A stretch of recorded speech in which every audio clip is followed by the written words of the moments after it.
नमस्ते बच्चों, कैसे हैं आप लोग। मैं अखिलेश्वर मिश्र, डीएम स्कूल क्षेत्रीय शिक्षा संस्थान भुवनेश्वर से हूं और आज मैं आप लोगों से आपके एक पाठ चिट्ठी का सफ़र पर चर्चा करूंगा। हम लोग मिल के बातचीत करेंगे और देखेंगे कि इस अध्याय को करने में कितना आनंद आता है। तो बच्चों, चिट्ठी शब्द का अर्थ तो आपको मालूम ही होगा। मैं उसके अर्थ में नहीं जाऊंगा अभी। हम ये सोचते हैं कि संदेश भेजने के लिए हम किन किन माध्यमों का प्रयोग करते हैं। आप लोग भी लेके उसकी एक सूची बना सकते हैं, जैसे चिट्ठी लिखना, मोबाइल पे आप लोग एसएमएस करते हैं, टेक्स्ट मैसेज भेजते हैं, ईमेल करते होंगे, कई जगह फैक्स भी होता है। बहुत सारे और भी माध्यम हो सकते हैं, बहुत सारे और तरीके हो सकते हैं जिससे आप अपना संदेश भेजते हैं। अच्छा, एक काम करते हैं, अपने एक कक्षा की कल्पना कीजिए जहाँ पे शिक्षक पढ़ा रहा है। आपको आमतौर पे जब शिक्षक पढ़ा रहे हैं उस समय बातचीत करने की अनुमति नहीं होती है कि नहीं। जब अनुमति नहीं होती है लेकिन आपको कुछ संदेश अपने एक मित्र को जो 3-4 सीट छोड़ के बैठा हुआ है उस तक पहुंचाना होता है, तो क्या तरीके आप करते हैं। मैं उस पर बात नहीं करूंगा, लेकिन सोचिए, वैसे ही आपको कोई संदेश अपने शिक्षक तक पहुंचाना होता है जब आप छुट्टी पर हैं, तो क्या करते हैं। पत्र लिखते होंगे, आवेदन पत्र लिखते होंगे। वैसे कोई ख़ास बात हो गई जब आपके अभिभावकों को, माता को, पिता को, दादाजी को, दादी जी को, बड़े भाई बहन को कोई बात कहनी होती है जो आपके विद्यालय के प्राचार्य से कहनी हो या शिक्षकों से कहनी हो, तो वो क्या करते हैं, निश्चित तौर पे एक कागज़ पे कुछ कुछ पत्र लिखते होंगे, है कि नहीं। या फिर कोई ईमेल भेज देते होंगे या दूसरे किसी तरीके से अपना संदेश पहुंचाते होंगे। तो ये संदेश पहुंचाने की जो आवश्यकता है बच्चों, ये आवश्यकता बहुत समय से महसूस की गई और पुरातन काल से, बहुत प्राचीन समय से संदेश पहुंचाने के बहुत सारे तरीके होते थे। तो आज हम उस पर बात करने वाले हैं कि संदेश पहुंचाना चिट्ठी के रूप में, उस पूरी परंपरा का सफ़र कैसा रहा, कैसे हम आज के उस चिट्ठी के रूप तक पहुंच पाए हैं जो मैं आपको दिखाऊंगा भी। आपने भी देखा होगा जो पोस्टकार्ड के रूप में होता है या अंतर्देशीय पत्र के रूप में होता है या फिर लिफाफे में बंद किए हुए पत्र के रूप में होता है। वहाँ तक का जो सफ़र है, वहाँ तक की जो यात्रा है, वो किस प्रकार से हुई, आज हम उस पर थोड़ी सी चर्चा करेंगे। मुझे उम्मीद है आपको बहुत मज़ा आएगा। आपके सामने एक चित्र दिख रहा है। इस चित्र में क्या बना हुआ है बच्चों, आपको कोई कार्टून लग रहा है। इसकी शक्ल, इसकी सूरत, इसका पूरा जो रूप है वो कैसा लग रहा है, लेटर बॉक्स जैसा। बिल्कुल सही सोचा आपने, लेटर बॉक्स जैसा। इसका काम क्या होता है आपने देखा होगा, जैसा कि इसका नाम है लेटर बॉक्स। इसमें हम चिट्ठियाँ लिख के और डालते हैं। इस तरह से एक चिट्ठी हमने लिखी, उसके बाद उस पर पता वगैरह लिखा, उसके बाद हमने उसमें डाल दिया, ये सोच के कि ये चिट्ठी अब मेरे चाचा जी के पास पहुंच जाएगी, मामा जी के पास पहुंच जाएगी या मेरे किसी मित्र के पास पहुंच जाएगी, है कि नहीं। अब ये समझना है कि पहुंचेगी कैसे, इस पर हम थोड़ी सी देर बाद चर्चा करेंगे। मोटा मोटी आप लोगों की आयु जो है अभी 10, 11, 12 साल की होगी। मैं उम्मीद करता हूं कि इस अध्याय को पढ़ने के पहले भी आपने कुछ पत्र ज़रूर लिखे होंगे, है कि नहीं। कभी आपने सोचा कि वो पत्र कैसे पहुँचे, उन पत्र का पहुँचना किन किन बातों पर निर्भर करता है। चिट्ठी आपने अपने स्थान से लिख करके मुंबई भेज दी, कलकत्ते भेज दी, दिल्ली भेज दी, जहाँ पे भी आपके रिश्तेदार रहते हैं वहाँ भेज दी। उस स्थान पे चिट्ठी कैसे पहुंची? क्या चिट्ठी जल्दी भेजने का भी कोई तरीका है? उस पर कागज़ पे लिखा और भेज दिया, ऐसा कुछ है, या उस पर कुछ और भी करना पड़ता है? क्या उस पर टिकट लगाना पड़ता है? यदि टिकट लगाना पड़ता है तो क्यों लगाना पड़ता है कि नहीं? चिट्ठी अपने आप तो जाएगी नहीं, उसको कोई ना कोई तो लेके जाएगा। उस पूरी चिट्ठी के लिखने से लेकर के, लेटर बॉक्स में डालने से लेकर के और उस व्यक्ति तक पहुंचने के बीच में, इस पूरी प्रक्रिया में बहुत सारी बातें निहित हैं।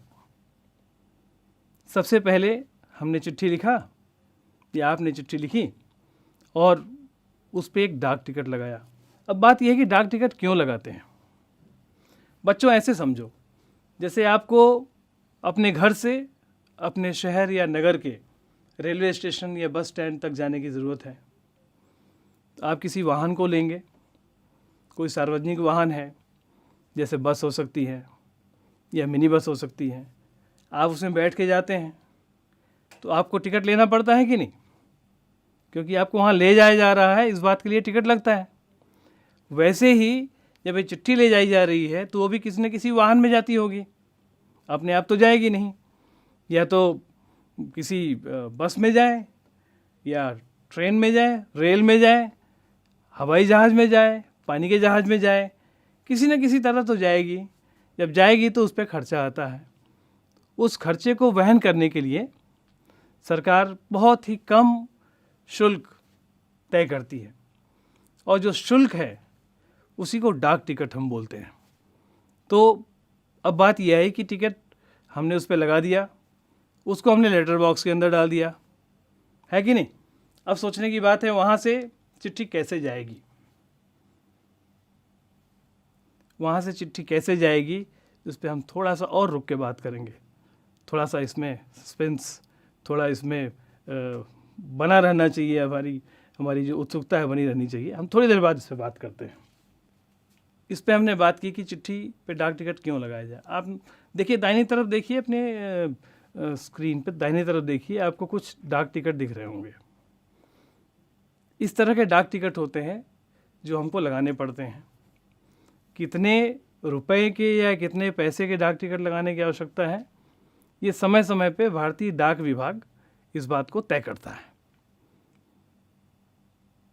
जैसे उस लिफाफे में जिसमें आपने चिट्ठी डाली है, कितने पृष्ठ का चिट्ठी का है, उस चिट्ठी का वज़न कितना है, उसके ऊपर तय किया जाता है कि कितना टिकट इस पर लगेगा। और अगला प्रश्न यह है कि पूरे और ठीक पते से क्या मतलब है।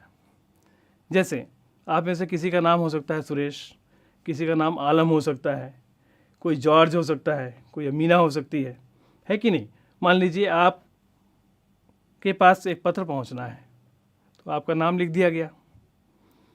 आप कहाँ पे रहते हैं ये जानना ज़रूरी है, तो सबसे पहले आपका जो निवास स्थान का नंबर है, उसके बाद जो कॉलोनी है जहाँ पे आप रहते हैं उसका नाम लिखना चाहिए। उसके बाद उस नगर का नाम लिखना चाहिए। उसके बाद उस ज़िले का नाम लिखना चाहिए, उस जनपद का नाम लिखना चाहिए जहाँ पहुँचना है। फिर प्रदेश का नाम लिखना चाहिए। अच्छा, इतना लिखने के बाद भी यदि उस कॉलोनी के नाम के 2-3 कॉलोनी हुई, जैसे इंदिरा कॉलोनी, मान लीजिए 2-3 इंदिरा कॉलोनी है, तो उनका स्थान तो अलग अलग होगा।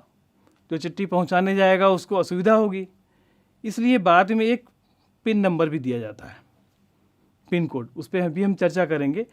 6 अंकों की एक संख्या होती है, वो लिखना बहुत ज़रूरी है बच्चों। यदि वो ठीक से लिखा जाएगा तो चिट्ठियाँ ठीक से पहुँचेंगी। अब यह ज़रूरत पड़ने पे संदेश को जल्दी कैसे पहुँचाया जाए, कैसे पहुँचा सकते हैं? जिस तरह से जल्दी संदेश पहुँचाने की बात दिमाग में आती है, उसकी एक द्रुतगामी सेवा भी है भारतीय डाक विभाग के पास में, तो हम जिसको हम स्पीड पोस्ट के नाम से बोलते हैं। जल्दी भेजना हो चिट्ठी को तो हमको उसमें भेजना पड़ेगा। अगला प्रश्न ये है कि स्थान बदलने से चिट्ठी के पहुंचने पर क्या असर पड़ता है। जैसा कि मैं अभी बता रहा था, यदि कोई एक कॉलोनी है, जयप्रकाश कॉलोनी, एक पटना में हो सकती है, रांची में हो सकती है, दिल्ली में हो सकती है, तो यदि स्थान बदल गया तो चिट्ठी के जाने की जगह भी बदल जाएगी। इसलिए स्थान लिखते समय हमको बहुत ध्यान रखना पड़ेगा, है कि नहीं बच्चों। अब आप लोग एक एक चिट्ठी अपने सबसे अच्छे घनिष्ठ मित्र हैं उनको लिखिएगा, उनमें इन सारी बातों का ध्यान रखिएगा, और फिर देखिए चिट्ठी जब मिलेगी तो आपके मित्र को कितना अच्छा लगता है कि नहीं। आगे बढ़ते हुए, जैसा कि हमने बात की, बहुत सारे सवालों के जवाब जिन पे मैं चर्चा कर रहा था आपको पहले से मालूम है, मैं जानता हूँ आप सभी बहुत ही कुशाग्र बुद्धि के बच्चे हों। थोड़ा नीचे देखिए, ये दो यहाँ नमूने दिए हुए हैं चिट्ठियों के। एक चिट्ठी पे लिखा गया है महात्मा गांधी, काफ़ी पुरानी चिट्ठी है ये। महात्मा गांधी जहाँ भी हूँ वहाँ, क्या ऐसी चिट्ठी पहुँच सकती है। दूसरी है एक चिट्ठी, इसमें लिखा है, पूरा पता लिखा है ठीक से, यहाँ तक कि पिन कोड भी लिखा हुआ है। अब इसको देख के समझने की ज़रूरत है कि क्या कौन सा इसमें सही तरीका है लिखने का। जैसा भी हम बात कर रहे थे, सही तरीका इसमें लिखने का है वो जिसमें पूरा पता लिखा हुआ है, किसके पास जाना है, कौन सा दफ्तर या कार्यालय है, उसके आसपास की क्या सड़क है या क्या लोकेशन है, क्या स्थान है उसका, कौन सा नगर या शहर है, कौन सा राज्य है, और क्या उसका पिन कोड है। तो बच्चों इस बात का ध्यान रखना पड़ेगा, यदि चिट्ठी पे ठीक पता नहीं लिखा जाएगा तो चिट्ठी पहुंचाने में डाक विभाग को असुविधा होगी और उसका कठिनाई का सामना करना पड़ेगा। हो सकता है चिट्ठी पहुंचे भी नहीं, आपकी पूरी मेहनत व्यर्थ हो जाए। अभी जो मैंने दिखाया था उसमें गांधी जी को भेजे गए पत्र की जगह पे लिखा है महात्मा गांधी जहाँ हो वहाँ वर्धा। चलिए वर्धा तक तो चिट्ठी पहुँच जाएगी, और महात्मा गांधी बहुत ही प्रसिद्ध थे, हो सकता है ये चिट्ठी उनको पहुँची हो क्योंकि सभी उनको जानते थे, लेकिन न तो उसमें इमारत का नाम लिखा है, न ही संस्थान का नाम लिखा था, सिर्फ शहर का नाम लिखा हुआ था। सोचो आप लोग चिट्ठी कैसे पहुंची होगी। क्या ये चिट्ठी लिखने का ठीक तरीका था, या जिसने भी चिट्ठी भेजी संभवतः उसको गांधी जी के निवास स्थान के बारे में या कार्यालय के स्थान के बारे में पता नहीं था। उसे क्या करना चाहिए था, ये आप लोग सोचें। पते में सबसे छोटी भौगोलिक इकाई से शुरू करके बड़ी की ओर बढ़ते हैं। सबसे पहले तो नाम लिखते हैं, जिसके नाम पे जाना है। यदि आपके विद्यालय के प्राचार्य के नाम पे जाना है, प्रधानाध्यापक के नाम पे जाना है, तो लिखेंगे प्रधानाध्यापक। उसके बाद थोड़ी सी बड़ी इकाई, आपके विद्यालय का नाम। उसके बाद किस गली में या मोहल्ले में आपका विद्यालय है वहाँ पे लिखा जाएगा, किस गांव या नगर में है या शहर में है वो लिखा जाएगा। उसके बाद उस राज्य का नाम लिखा जाएगा। मान लीजिए आप उत्तर प्रदेश से हैं तो बाद में लिखेंगे उत्तर प्रदेश। उसके बाद उसका पिन कोड, यदि आप मध्य प्रदेश से हैं तो लिखेंगे मध्य प्रदेश पिन कोड, उड़ीसा से हैं तो उड़ीसा पिन कोड। इस प्रकार से हम चिट्ठियों के लिखने का काम करते हैं, उसे पता लिखने का काम करते हैं, जिससे उस पत्र को पहुंचने में कोई असुविधा न हो, डाक विभाग उस पत्र को समय से पहुंचा सके। बच्चों हर जगह को एक पिन कोड दिया गया है। पिन कोड अंग्रेजी शब्द से है PIN, पोस्टल इंडेक्स नंबर। चूँकि हमारे देश में बहुत सारी ऐसी जगहें हैं जिनके नाम एक जैसे हैं। जैसे आप देखो रामनगर हमारे देश में अनेक जगहों पे है, अनेक शहरों में मिलेगा। रामपुर अनेक शहरों में मिलेगा। तो उसके लिए उस स्थान को निर्दिष्ट करने के लिए, उस स्थान को पक्के तौर पे समझने के लिए एक संख्या की ज़रूरत है। उससे जो गंतव्य स्थान है जहाँ चिट्ठी जानी है, उस गंतव्य स्थान का बड़े साफ साफ तरीके से डाक विभाग के कर्मचारियों को पता लग जाता है और पत्र जल्दी से बंट जाते हैं। अभी हम देखेंगे कि किस तरह से होता है, आप और बेहतर समझ सकेंगे इसको। पिन कोड, पिन शब्द पोस्टल इंडेक्स नंबर, इसको छोटा करके लिखा गया है। ये 6 अंकों का होता है। एक उदाहरण दिया गया है आपके स्क्रीन पर, आप देख सकते हैं 110016।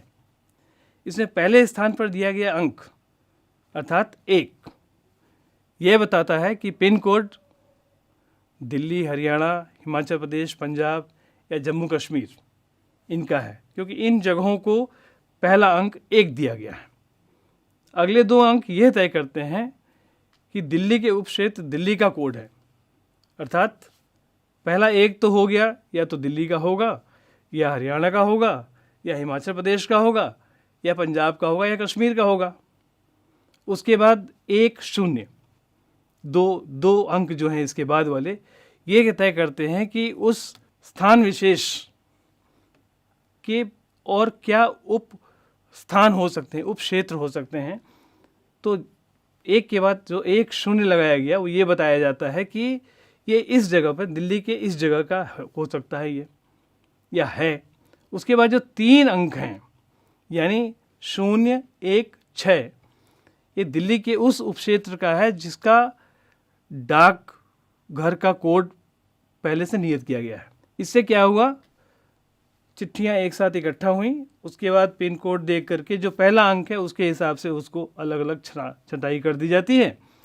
उसके बाद उसी हिसाब से उसको भेज दिया जाता है जहाँ जिस क्षेत्र में उसको जाना है। उसके बाद राज्य तय हो जाते हैं, राज्य तय होने के बाद क्षेत्र तय हो जाते हैं, उपक्षेत्र तय हो जाते हैं, और अंत में जा कर के आखिरी के 3 जो अंक हैं उससे ये मालूम पड़ता है कि इसको उस पोस्ट ऑफिस में पहुंचना है।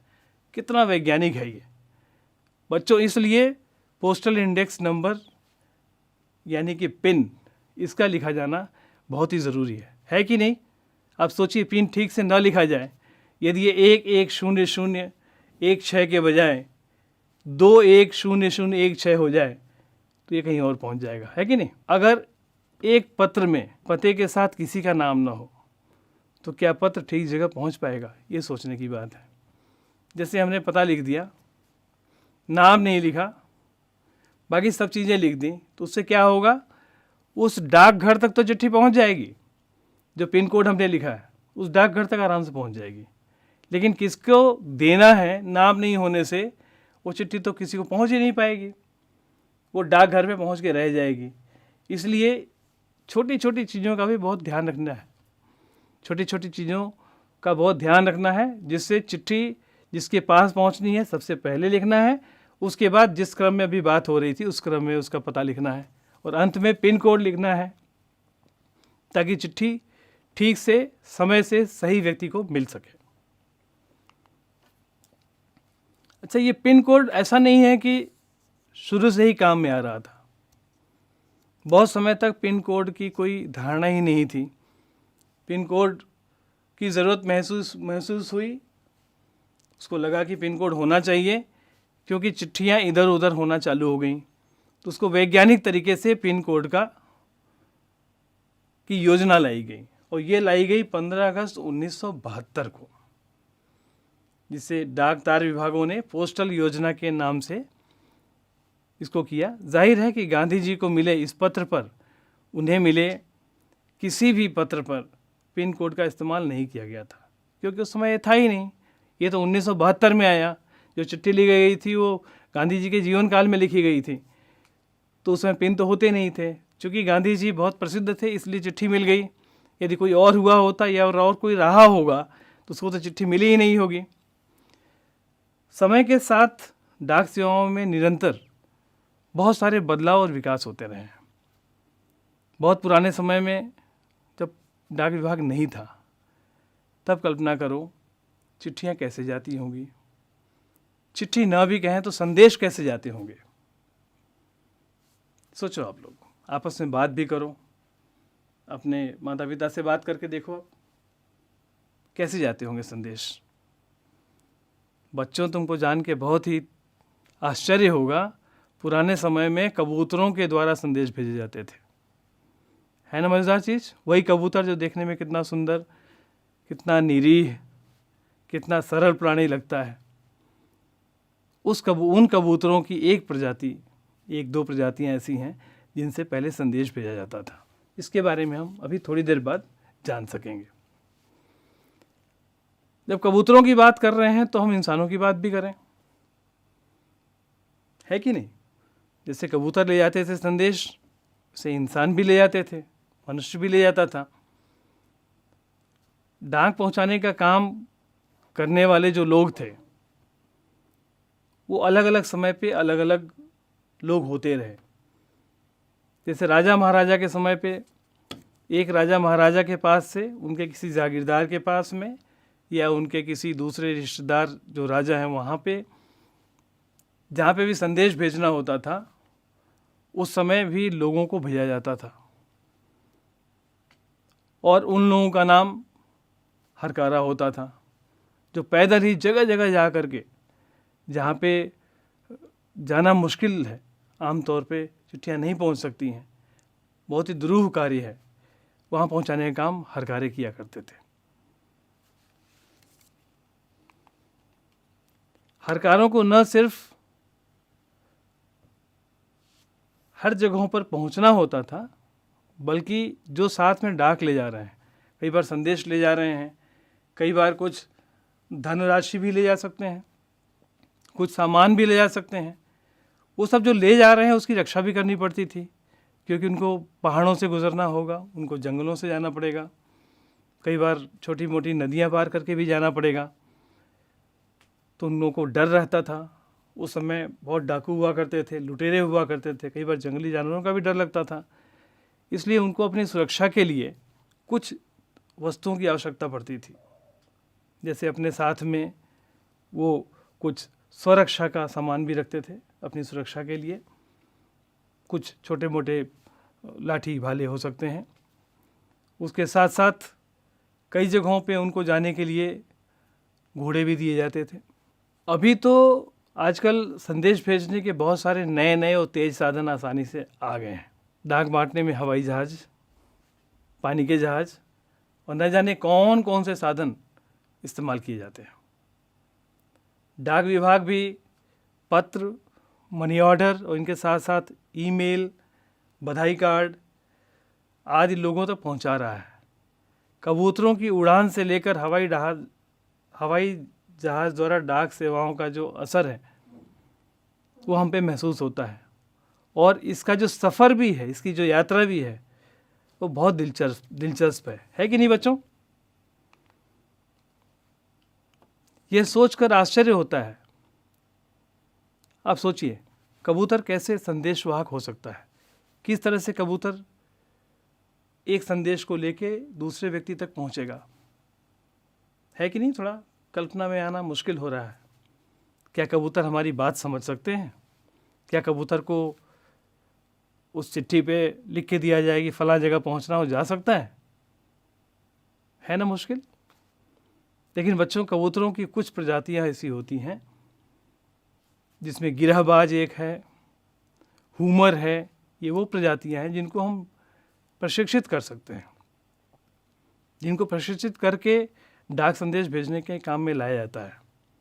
कबूतरों की सेवा बहुत ही सस्ती है, बहुत ही उपयोगी है। और कबूतर यदि प्रशिक्षित कर दिए जाते हैं तो यहाँ तक कि सरकारी तंत्र भी, बहुत से ऐसी परिस्थितियाँ होती हैं जहाँ पे व्यक्तियों को भेजना संभव नहीं होता है। उनकी सुरक्षा को देखते हुए, जाने वाले रास्तों को देखते की कठिनाई को देखते हुए वहाँ पे कबूतर काम में आते हैं। और उड़ीसा सरकार, उड़ीसा पुलिस खास तौर पे इसका प्रयोग अभी भी कर रही है। बच्चों, आप सोचते होंगे कि कबूतर कितने साल का जीवन होता है। आप भी जानते होंगे वैसे तो उनका जीवन करीब 15 से 20 वर्ष तक का होता है, जिसमें वो 8 से 10 साल चुस्त दुरुस्त रहते हैं। और एक स्वस्थ कबूतर 8-10 साल की उम्र तक एक दिन में करीब 1000 किलोमीटर तक का सफ़र कर सकता है ना बड़ी बात। 1000 किलोमीटर। यदि कोई महत्वपूर्ण संदेश पहुंचाना हो तो 2 कबूतरों को भेजा जाता है, क्योंकि कबूतर तो बड़ा निरीह सा सरल प्राणी है, सरल पक्षी है। उसको देख के चील उस पर हमला कर सकते हैं, उस पर बाज उस पर हमला कर सकते हैं, है कि नहीं। तो एक वैकल्पिक व्यवस्था के रूप में 2 कबूतरों को एक साथ उड़ाया जाता है, ताकि ऐसी कोई स्थिति होती है तो भी दूसरा कबूतर अपना जान बचा करके, अपना प्राण बचा करके उस संदेश को वहाँ तक पहुँचा जाए और संदेश पहुँच जाए। ऐसा ना हो कि हम सोचते रहें संदेश पहुँच गया और बीच में ही कबूतर मारा गया, किसी बाज ने मार दिया, किसी चील ने मार दिया।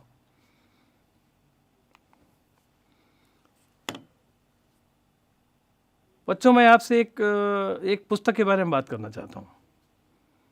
इसमें एक कबूतर की ही कहानी है और बड़ी रोचक इसकी कहानी है। अब मैं आप लोगों को भी चाहूँगा कि आप इस कहानी की किताब पढ़ें, और इसका नाम है गे नेक। नेशनल बुक ट्रस्ट ने ये गे नेक नाम की किताब छापी है।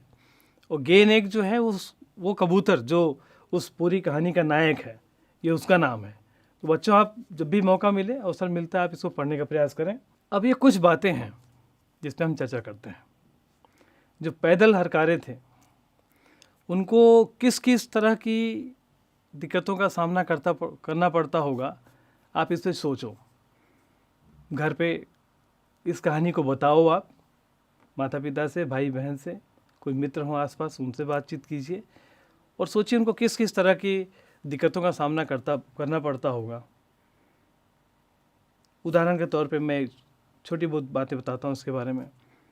जैसे चलते फिरते उनके पैरों में छाले पड़ जाते होंगे, जहाँ नदी आ गई, नदी कितनी गहरी है इसका पता नहीं रहता होगा, तो किस प्रकार जाते होंगे।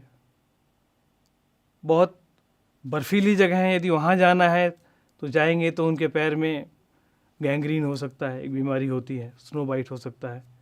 इस तरह की और भी बातें आप लोग सोचिए और सोच के कहीं ना कहीं लिखने की कोशिश करें, प्रयास करें, तो आपकी कल्पना थोड़ी सी और बढ़ेगी। अगला ये है कि अगर तुम किसी को चिट्ठी लिख रहे हो तो पते में यह जानकारी किस किस में लिखोगे, जैसे किस क्रम में लिखोगे। गली, मोहल्ला, इनका नाम, घर का नंबर, राज्य का नाम, खंड का नाम, कस्बे, शहर या गांव का नाम, जनपद का नाम, प्रदेश का नाम, पिन कोड, इनको आप ठीक क्रम में लगाइए। ये आपका गृह कार्य है। और फिर आप सोचिए आपने जिस क्रम में लगाया उस क्रम में क्यों लगाया, ठीक है। और एक चीज़ है, कुछ डाक टिकट आपके घर में पुरानी चिट्ठियाँ आई हुई पड़ी होंगी, उसमें आप कुछ डाक टिकट आए होंगे, वो डाक टिकट आप इकट्ठा करिए, जिसमें 50 पैसे का हो सकता है, 1 रुपये का हो सकता है, 2 रुपये का हो सकता है, जहाँ तक उपलब्ध हो उसको आप चिपकाओ। इस तरह का शौक़ यदि आपको होता है तो आपको जान के अच्छा लगेगा कि इस तरह के शौक़ को, इस तरह की हॉबी जिसको हम बोलते हैं, इसका एक नाम भी है, फिलैटली। याद रहेगा बच्चों, फिलैटली। फिलैटली इस तरह के शौक़ का नाम है जिसमें हम डाक टिकट चिपकाते हैं, उनका एक संग्रह करते हैं। मैं भी आपको दिखाऊंगा थोड़ी देर बाद, कुछ डाक टिकट मैंने भी लाए हैं आपके लिए, ठीक है ना। ये कुछ नए शब्द आए थे जब हम बातचीत कर रहे थे। गंतव्य, मेरे साथ एक बार बोलिए आप लोग, गंतव्य। सही उच्चारण करना जरूरी है इसके लिए। गंतव्य,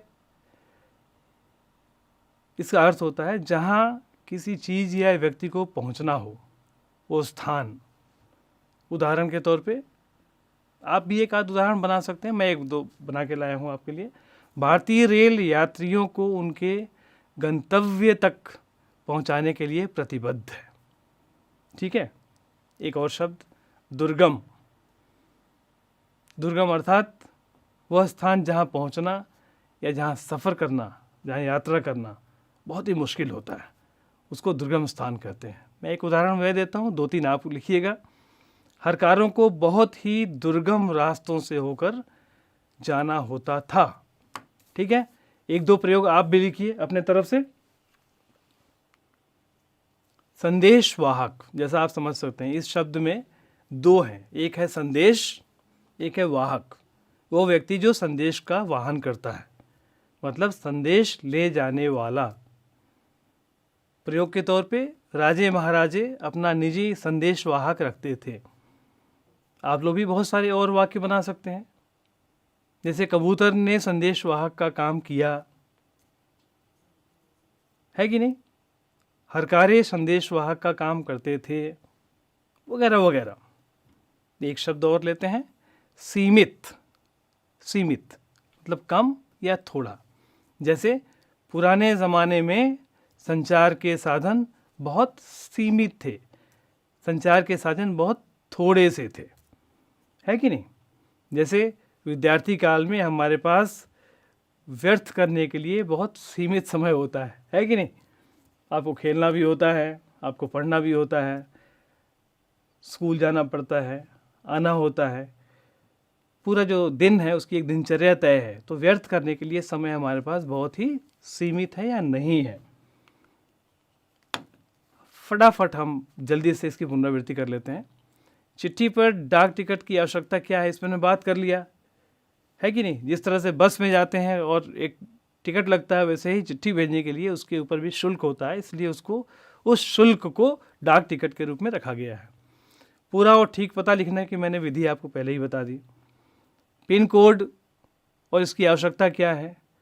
पिन कोड की आवश्यकता ये है कि यदि पिन कोड गलत लिख दिया जाएगा तो चिट्ठी दूसरे स्थान पे पहुंच जाएगी।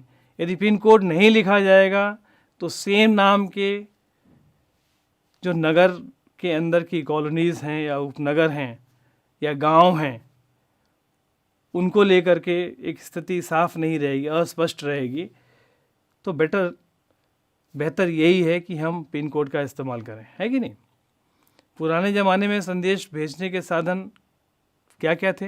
हरकारे थे, कबूतर थे, और भी आप सोचिए, बातचीत कीजिए अपने दादा दादी से, शायद आपको और भी कोई संदेश वाहक मिल जाए। और संदेश भेजने के नए साधन जिनकी बात मैंने शुरू में ही की थी, आप उनकी एक सूची बनाइए। कुछ मैंने बता दिया था आपको, ईमेल करना बता दिया था आपको, SMS मैसेज टेक्स्ट करना बता दिया था, बहुत सारे और भी थे। अब उसकी एक पूरी सूची बनाइए और नए शब्द जो मुझे लगे वो मैंने लिखे यहाँ पे, लेकिन बहुत से ऐसे शब्द हो सकते हैं जो आपको नए लगे हों, उनको भी आप लीजिए और उनकी एक सूची बनाइए, ठीक है। अब मैं आपको दिखाऊंगा कुछ, सबसे पहले तो डाक टिकट दिखाऊंगा। ये कुछ डाक टिकट मैंने आपके लिए इकट्ठा किया है, जिसमें 50 पैसे के, 1 रुपये के, 5 रुपये के और 4 रुपये के, ये 4-5 मेरे पास हैं। ये आप लोग भी देख सकते हैं, ठीक है। इसके अलावा मेरे पास एक पोस्ट कार्ड है। बच्चों, पोस्ट कार्ड पे ये संदेश लिखने का स्थान है। इसके दूसरी तरफ देखें, ये संदेश लिखने का आधा स्थान है और यहाँ पे पता लिखा जाता है। यहाँ पे एक चित्र महात्मा गांधी जी का दिख रहा है, चित्र नहीं है, ये डाक टिकट है। डाक टिकट है जिसकी कीमत पोस्ट कार्ड के लिए इसमें 50 पैसे है। इसके पहले 15 पैसे भी थी, शायद पहले कुछ और भी रही होगी। तो आप पता करेंगे कि अभी पोस्ट कार्ड की कीमत कितनी होती है, ये आपका गृह कार्य रहा। और यहाँ पे पता लिख सकते हैं। यहाँ पे छोटे छोटे खाने दिख रहे हैं, वो बॉक्स कह सकते हैं, 6 खाने हैं। यहाँ पे 6 अंकों का पिन कोड लिखा जाएगा, ठीक है बच्चों। एक बात और, ये है अंतर्देशीय पत्र। ये मैं आपके लिए एक लेके आया। देखने में ऐसा होता है, इसके इस तरफ पूरी जगह खाली है संदेश लिखने के लिए। इतना हिस्सा और भी है जो संदेश लिखने के लिए काम आता है। अब मैं इसे घुमा देता हूँ। यहाँ पे पता लिखते हैं, इस पे लिखा है अंतर्देशीय पत्र कार्ड। इसको अंतर्देशीय बोलते हैं, अंग्रेज़ी में इनलैंड भी बोला जाता है। यहाँ पे भी एक तस्वीर बनी हुई है, तस्वीर नहीं है ये डाक टिकट है। इसकी कीमत 2.5 रुपये, 2 रुपये 50 पैसे। यहाँ पता लिखने की जगह है, 4 लाइनें हैं यहाँ पे। उसके नीचे पिन लिखने के लिए स्थान है। यहाँ पे 6 अंकों का पिन कोड लिखा जाएगा। अच्छा, एक मज़ेदार बात और, मैं एक चिट्ठी आज निकाल के लिए आया आप लोगों को दिखाने के लिए किस तरह से इधर देख सकते हैं आप, पता के स्थान पर यहाँ पे एक पता लिखा हुआ है। सबसे पहले नाम लिखा है, इस कुछ कुछ स्थान का नाम, जगह का नाम, बाद में नगर का नाम और नीचे पिन कोड, ऐसे ही लिखना है इसको। और इस तरफ एक संदेश है, ये बांग्ला में है ये संदेश। तो बच्चों, हमको अब क्या करना है, हमको 2-4 गृह कार्य करने हैं जो मैंने आपको बताया, और मेरी तरफ से एक विशेष गृह कार्य है, अपने सबसे घनिष्ठ मित्र को एक आप पत्र लिखें, सुंदर भाषा, सुंदर लिखावट में, स्पष्ट लिखावट में, अपने सबसे प्रिय अध्यापक या अध्यापिका को एक पत्र लिखें, ठीक है, और उस पर पता लिखने का अभ्यास ठीक से करें। हो सके तो फिलैटली या डाक टिकट इकट्ठा करने का जो एक शौक़ है, यदि उसके बारे में थोड़ा जानकारी पता करें, और फिलैटली बहुत अच्छा एक शौक़ है, उसको यदि अपने जीवन में आप ले सकते हैं तो बहुत अच्छा रहेगा। ठीक है बच्चों, फिर मुलाकात होगी, तब तक के लिए धन्यवाद।